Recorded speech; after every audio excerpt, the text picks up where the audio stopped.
সুর তাল বোধ নাই, তবু নাচি তবু গাই। কি জানি গৌর শশী, আমার কোনো সুর তাল বোধ নাই, তথাপি আমি নৃত্য করছি, তথাপি গাইছি।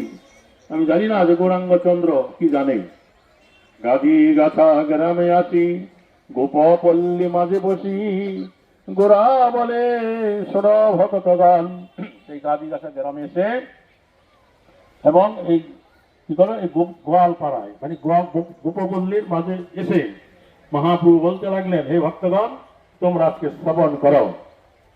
দহ কুলে বিচরণ, আদি মুদের বিচরণ, বৃক্ষ মূলে করিব শয়ন।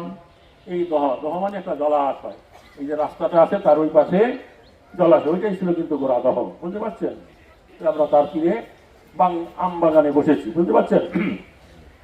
দহকুলে আজকে আমাদের বিচরণ, আদিমদের বিচরণ, বৃক্ষ মূলে করিব শয়ন। এখানে বৃক্ষের তলায় আমরা শয়ন করব। এই বট বৃক্ষ তলে গাভী আছে কৌতূহলে, গোপ সহ করিব বিহার।